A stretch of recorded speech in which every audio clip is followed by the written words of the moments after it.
வணக்கம் நண்பர்களே.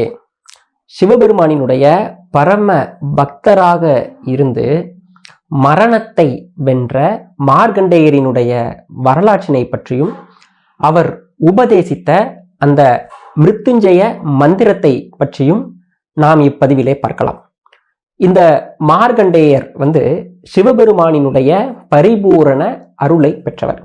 சிவபெருமானின் மீது அதீத உறுதியான பக்தி கொண்டு சிவபெருமானை நேரில் கண்டவர். இன்றும் வாழ்ந்து வருவதாக நம்பப்படக்கூடிய ஒரு மகா ரிஷிகளில் ஒருவராகவும் இந்த மார்கண்டேயர் இருக்கிறார். இந்த மார்கண்டேயரினுடைய வரலாறு அப்படின்னு பார்க்கும் பொழுது, மிருகண்டு ரிஷி என்று ஒரு முனிவர் இருந்தார். இந்த மிருகண்டு ரிஷியினுடைய மனைவியாக இருப்பவர் மருத்துவதி அப்படின்ற ஒரு பெண். இந்த மிருகண்டு ரிஷி மருத்துவதி தம்பதியர்களுக்கு ரொம்ப காலமாக குழந்தை பேரு இல்லாமல் இருந்திருக்கிறது. அப்போ குழந்தை பேரு இல்லாமல் இருக்கும் பொழுது இவர்கள் அனுதினமும் தங்களுடைய இஷ்ட தெய்வமாக விளங்கக்கூடிய சிவபெருமானை வணங்கி வந்திருக்கிறார்கள். இவர்கள் தற்போது வாரணாசி மாநிலத்தில் இருக்கக்கூடிய காசி கஷேத்திரத்திற்கு சென்று அங்கு இருக்கக்கூடிய காசி விஸ்வநாதரை மனப்பூர்வமாக வழிபட்டு வந்திருக்கிறார்கள்.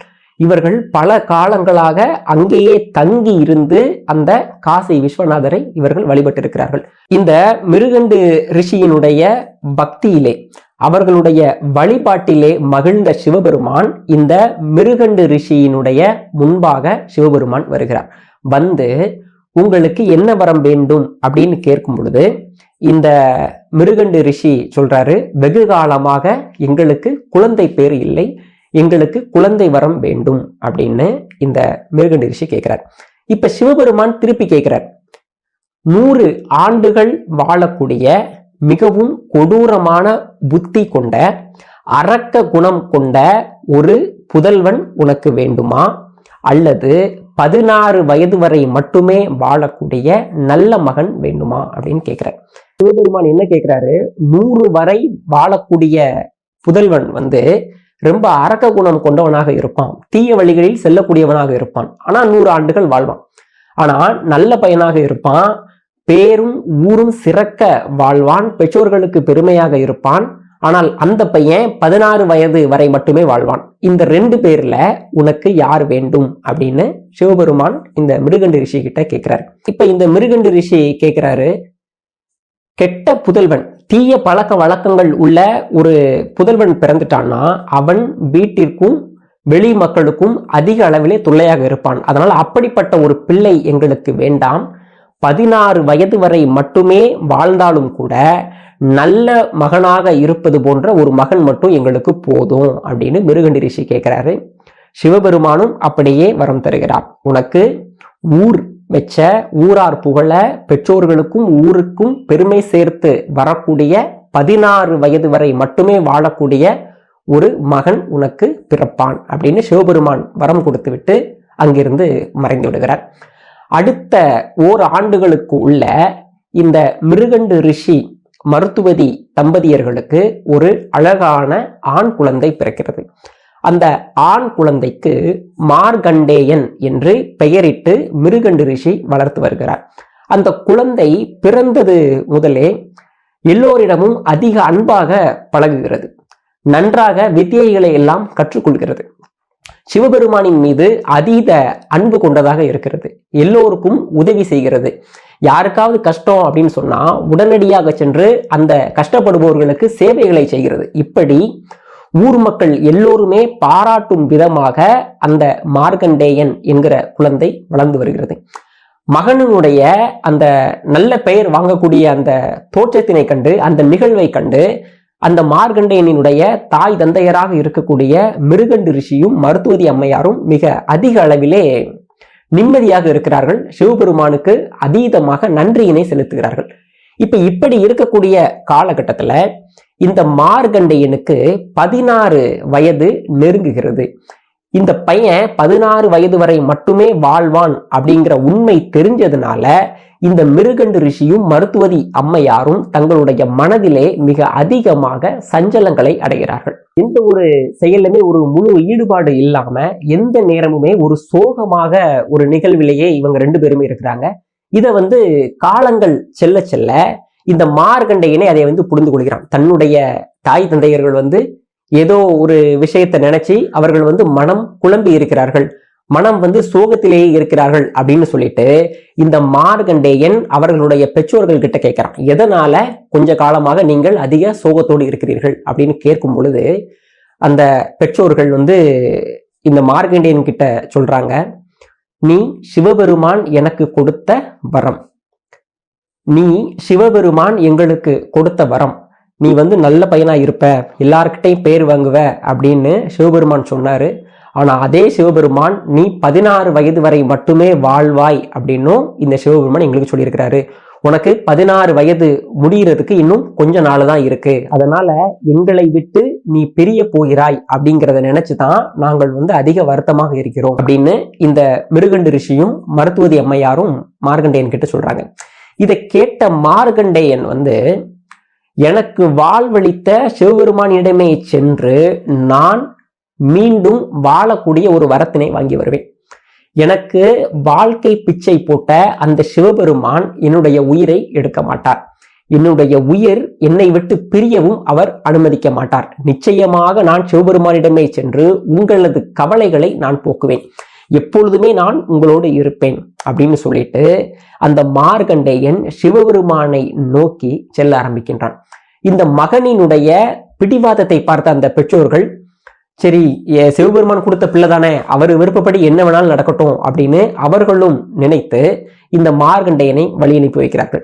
இப்போ மார்கண்டேயனுக்கு ஒரே ஒரு நோக்கம் என்ன அப்படின்னா, தான் வாழ வேண்டும் அப்படிங்கிற ஆசை அவருக்கு இல்லை, ஆனால் தன்னுடைய பெற்றோர்கள் வருத்தமுறுகிறார்கள், அந்த வருத்தத்தினை நாம் தீர்க்க வேண்டும் அப்படின்ற ஒரே நோக்கத்தோடு பல சிவாலயங்களில் சென்று சிவபெருமானை வழிபட்டு வருகிறார். ஒவ்வொரு சிவஸ்தலமாக சென்று அந்த 16 வயது மார்கண்டேயன் ஒவ்வொரு சிவன் கோவிலும் சென்று அந்த சிவன் கோவிலில் இருக்கக்கூடிய சிவபெருமானை பூஜித்து தனக்கு ஆயுள் நீட்டிக்க வேண்டும், தனக்கு 16 வயது முடியும் பொழுது மரணம் நேர்ந்து விடக் கூடாது என்று உறுதியாக ஒவ்வொரு சிவாலயங்களிற்கும் சென்று வழிபட்டு வருகிறார். இப்படி இருக்கக்கூடிய நேரத்திலே இந்த மார்கண்டேயனுக்கு 16 வயது நிறைவு பெறக்கூடிய நாள் வந்தது. இந்த 16 வயது நிறைவு பெறக்கூடிய நாளிலே இந்த மார்கண்டேயன் திருக்கடையூர் அப்படிங்கிற ஊர்ல இருக்கக்கூடிய சிவன் கோவிலிலே இந்த மார்கண்டேயன் இருக்கிறான். அந்த சிவன் கோவிலிலே சென்று அந்த சிவபெருமானுக்கு முன்பாக அமர்ந்து சிவபெருமானை நினைத்து பூஜித்து கொண்டிருக்கிறார். மிகவும் மனப்பூர்வமாக பூஜிக்கிறான். தனக்கு இன்றுதான் கடைசி நாள், 16 வயது பூர்த்தி அடையக்கூடிய நாள், என்னுடைய உயிர் போய்விடக்கூடாது, நான் என்னுடைய தாய் தந்தையரினுடைய விருப்பப்படி பல ஆண்டு காலம் அவர்களுக்கு சேவை செய்ய வேண்டும், என்னுடைய உயிர் என்னை விட்டு பிரிவதற்கு அனுமதிக்காதீர் சிவபெருமானே என்று சிவபெருமானை மன்றாடி வேண்டி கேட்டுக்கொண்டு அழுது பூஜித்து கொண்டிருக்கிறார் இந்த மார்கண்டேயன். அந்த நேரத்திலே யமதர்ம ராஜன் இந்த மார்கண்டேயன் இருக்கக்கூடிய இடத்திற்கு வருகிறார்.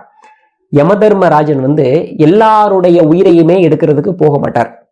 அது எப்படி அப்படின்னா, அதிக பாவம் செய்தவர்களாக இருந்தால் தன்னுடைய யம தூதர்களை மட்டும் அனுப்பி அவர்களுடைய உயிரை பறித்து வருமாறு சொல்லுவாராம். ஆனா மிகவும் நல்லவர்களாக இருக்கக்கூடியவர்கள், தெய்வ பக்தி உள்ளவர்கள், சிவபக்தி உள்ளவர்கள் மரணம் நேரும் பொழுது அந்த யமதர்மராஜனே நேரடியாக அவர்களிடம் அந்த உயிரை பறித்து செல்வதாக ஒரு ஐதீகம் உண்டு. இப்ப இந்த மார்கண்டேயன் மிக அதிக அளவிலே பக்தியோடு சிவபெருமானின் மீது பக்தியோடு இருந்ததுனால ஒரு சிவ பக்தனுடைய உயிரை எடுக்க வேண்டும் அப்படின்றதுனால தன்னுடைய தூதர்களை அனுப்பாம யமதர்மராஜனே நேரடியாக வந்திருக்கிறார். அப்போ தன்னுடைய வாகனமாக இருக்கக்கூடிய எருமை மாட்டிலே ஏறி கையில் பாசக்கயிறை வீசிக்கொண்டு இந்த மார்கண்டேயன் இருக்கக்கூடிய திருக்கடையூர் கோவிலுக்கே யமதர்மராஜன் வந்து விடுகிறார். அந்த மார்கண்டேயன் கிட்ட சொல்றார், மார்கண்டேயா, உன்னுடைய ஆயுள் காலம் முடிந்து விட்டது, நீ உன்னுடைய உடலை விட்டு பிரிந்து என்னோடு நீ வர வேண்டும் அப்படின்னு இந்த யமதர்மராஜன் மார்கண்டேயன் கிட்ட சொல்றார். அதை கேட்டு மார்கண்டேயன் யமதர்மராஜன் கிட்ட சொல்றாரு, நான் வரமாட்டேன், நான் என்னுடைய பெற்றோருக்கு இன்னும் பல ஆண்டு காலம் சேவை செய்ய வேண்டும், சிவபெருமான் என்னை காப்பார், அதனால நீ வந்த வழியே போயிரு அப்படின்னு மார்கண்டேயர் யமதர்மராஜன் கிட்ட சொல்றார். இதை கேட்டு கடும் கோபம் கொண்ட அந்த யமதர்மராஜன் தன்னுடைய கைகளிலே இருக்கக்கூடிய பாசக்கயிறை வீசி மார்கண்டேயனுடைய உயிரை பறிக்க வேண்டும் என்று தன்னுடைய பாசக்கயிறை எடுத்து அந்த மார்கண்டேயன் மேல வீசுறார். தன் மீது பாசக்கயிறை வீசுகிறார் அப்படிங்கிறத தெரிந்து கொண்ட மார்கண்டேயன் வேகமாக அந்த கோவிலினுடைய வெளியில் இருந்து அந்த கோவிலினுடைய கருவறைக்குள் சென்று அங்கு இருக்கக்கூடிய சிவலிங்கத்தை கெட்டியாக பிடித்துக் கொள்கிறார் மார்கண்டேயன். சிவபெருமானே என்னை காப்பாற்றுங்கள், சிவபெருமானே என்னை காப்பாற்றுங்கள் என்று அந்த சிவபெருமானை மன்றாடி வேண்டி அழுது பூஜித்துக் கொண்டிருக்கிறார் மார்கண்டேயன். இப்போ இந்த யமதர்மராஜன் தன்னுடைய கைகளிலே இருக்கக்கூடிய பாசக்கயிறை அந்த மார்கண்டேயனுடைய கழுத்திலே வீசுறதுக்காக வீசுறார்.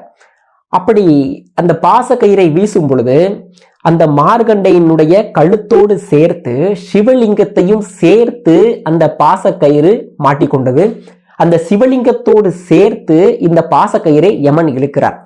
அப்போது அந்த சிவலிங்கத்தில் இருந்து அகோர ரூபமாக சிவபெருமானை வெளிப்படுகிறார். என்னுடைய பக்தனை நீ உயிரை எடுப்பாயா என்று கோபத்திலே தன்னுடைய காலால் அந்த யமதர்மராஜனை ஓங்கி மிதிக்கிறார். அப்படி சிவபெருமான் ஓங்கி அந்த யமதர்மராஜனை மிதிச்ச அடுத்த கணமே அந்த யமதர்மராஜனுடைய உயிர் பிரிந்து விட்டது. இந்த யமதர்மராஜனுடைய உயிர் பிரிந்து விட்டது. தன்னுடைய பக்தர்களை யமதர்மராஜன் தொந்தரவு செய்வதை எப்பொழுதுமே விரும்ப மாட்டார் சிவபெருமான். தன் மீது அதீதமான உறுதியான பக்தி கொண்டிருக்கக்கூடிய ஒருவரை யமதர்மராஜன் வதைப்பதற்கு வந்து விடுவானா என்ற கோபத்திலே அந்த யமதர்மராஜனையே வதைத்து விடுகிறார் சிவபெருமான்.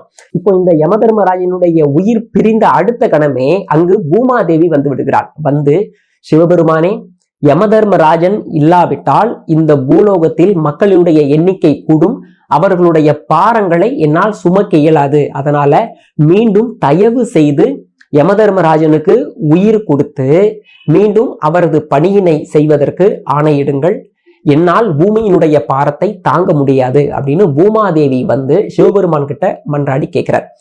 இந்த பூமாதேவியினுடைய வேண்டுகோளை ஏற்று சிவபெருமான் மீண்டும் யமதர்மராஜனுக்கு உயிர் கொடுக்கிறார். உயிர் கொடுத்து அந்த நேரத்திலே சிவபெருமான் சொல்றார், என்னுடைய பக்தர்களை நீ நெருங்கலாகாது. அவர்களுடைய மரணம் ஏற்படுகிற சமயத்திலே நானே அவர்களை என்னோடு இணைத்துக் கொள்வேன். என்னுடைய பக்தர்கள் இருக்கக்கூடிய இடத்திற்கும் என்னுடைய நாமம் சொல்லப்படக்கூடிய இடத்திற்கும் நீ செல்லவே கூடாது என்று சிவபெருமான் அந்த யமதர்மராஜனை மிரட்டி அனுப்புகிறார். அதிலிருந்து இன்று வரையில் சிவபெருமானுடைய அதீத பக்தர்களை இந்த யமதர்மராஜன் நெருங்குவதே இல்லை அப்படின்றது ஒரு உண்மையான வரலாறு. இப்போ அந்த சிவபெருமான் மார்கண்டேயனை அழைத்து அந்த மார்கண்டேயன் கிட்ட சொல்றார், உன்னுடைய பக்தி என்னை மெய்சிலிருக்க வைத்தது. உன்னுடைய விருப்பப்படி நீ உன்னுடைய மரணத்தை வெல்வாய். உனக்கு என்றுமே மரணம் என்பதே நேராது. என்றும் 16 வயதாகவே நீ இப்பூவியில் நிலைத்து வாழ்வாய் என்று இந்த சிவபெருமான் மார்கண்டேயனுக்கு வரமருளினார். அதற்கு பின்பாக இந்த மார்கண்டேயர் தன்னுடைய வீட்டிற்கு வந்து தன்னுடைய பெற்றோர்களிடம் நடந்ததை எல்லாம் சொன்னாரு. அந்த பெற்றோர்கள் இருக்கும் வரையிலே அவர்களுக்கான சேவைகளை செய்து வாழ்ந்தார் மார்கண்டேயர். இந்த மார்கண்டேயர் பல சிவ ஆலயங்களுக்கும் அதற்கு பின்பாக சென்றதாக வரலாறு இருக்கிறது. நம்ம வந்து நிறைய ஆலயங்கள்லாம் நம்ம பார்க்கும் பொழுது இது வந்து மார்கண்டேயர் தரிசித்த இடம், இங்கு மார்கண்டேயர் வந்திருக்கிறார் அப்படின்ற மாதிரியான கோவில்கள் வந்து நிறைய இடங்கள்ல இருக்கிறத நம்ம வந்து பார்க்க முடியுது. இந்த மார்கண்டேயரால உபதேசம் செய்யப்பட்ட மந்திரம் தான் மகா மிருத்யுஞ்சய மந்திரம். இந்த மகா மிருத்யுஞ்சய மந்திரம் அடிக்கடி நாம வந்து ஜெபித்து கொண்டே இருந்தோம் அப்படின்னு சொன்னா கண்டிப்பாக அகால மரணம் அப்படிங்கிறது நமக்கு நேராது என்று பல்வேறு புராணங்களிலே சொல்லப்பட்டிருக்கிறது. இப்போ பொதுவாக வந்து ஒரு விஷயம் வந்து என்ன அப்படின்னா, மரணம் நேருவதை தடுக்க முடியாது, ஆனால் தள்ளி போட முடியும் அப்படிங்கிறத இந்த மந்திரம் நமக்கு உணர்த்துகிறது. பொதுவாக வந்து மரணம் அப்படிங்கிறது வரும் பொழுது யாருக்குமே அதை பத்தின பயம் இல்லை அப்படின்னு தான் சொல்லணும். ஆழ்ந்து கஷ்டப்படுறதுக்கு மரணத்தை தழுவிடலாம் அப்படின்னு எவ்வளவோ மக்கள் யோசிக்கிறத நாம பார்க்கிறோம். அவர்களுக்கு அவ்வளவு கஷ்டங்கள் இருக்கும். அப்ப அந்த நேரத்திலே அவர்கள் தனக்கு மரணமே வந்தாலும் பரவாயில்லையே, இந்த நிமிஷமே இறந்து போயிடலாமே அப்படின்னு பல மக்கள் நினைக்கிறாங்க.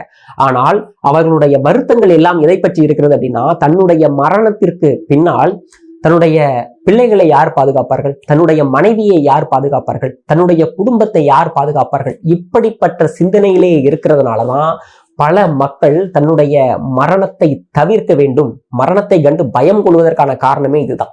அப்போ இந்த மாதிரியான சூழ்நிலைகள்ல ஆனா நம்மளுடைய மரணம் எப்பொழுது என்று யாருக்குமே தெரியாது. எப்பொழுது வேண்டுமானாலும் நேரலாம். அப்படி எப்பொழுது வேண்டுமானாலும் நேரலாம் அப்படிங்கக்கூடிய அந்த விதியை மாற்றி எழுதக்கூடிய மந்திரம் தான் இந்த மகா மிருத்யுஞ்சய மந்திரம்.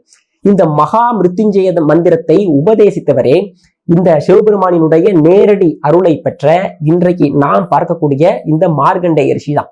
இந்த மார்கண்டேய ரிஷிகளால் அருளப்பட்ட இந்த மகா மிருத்யுஞ்சய மந்திரம் அகால மரணத்தை தடுக்கக்கூடிய சக்தியை படைத்தது. அகால மரணத்தினை வெல்லக்கூடிய வல்லமையை படைத்தது. சிவபெருமானினுடைய பக்தர்கள் அணு தினமும் இந்த மந்திரத்தை கண்டிப்பாக ஜபித்து வர வேண்டும் என்று மார்கண்டேய ரிஷிகளே சொல்லியிருக்கிறார். இந்த மகா மிருத்யுஞ்சய மந்திரம் எது அப்படின்னா, ஓம் திரையம்பகம் யஜாமகே சுகந்திம் புஷ்டி வர்தனம் உருவாரு கமிவ பந்தனாத் மிருத்யோர் முக்ஷிய மாமிருதாத். இந்த மந்திரம் தான் இந்த மகா மிருத்யுஞ்சய மந்திரம். மார்கண்டேய ரிஷிகளால் அருளப்பட்டது. இந்த மார்கண்டேய ரிஷிகளுக்காக சிவபெருமானே ஒரு லோகம் அமைத்து அங்கு மார்கண்டேயர் முதலான பல்வேறு ரிஷிகள் வாழ்ந்து வருவதாகவும் இன்று வரையில் நம்பப்பட்டு வருகிறது. தொடர்ந்து பல்வேறு தகவல்களை பார்க்கலாம். நன்றி, வணக்கம்.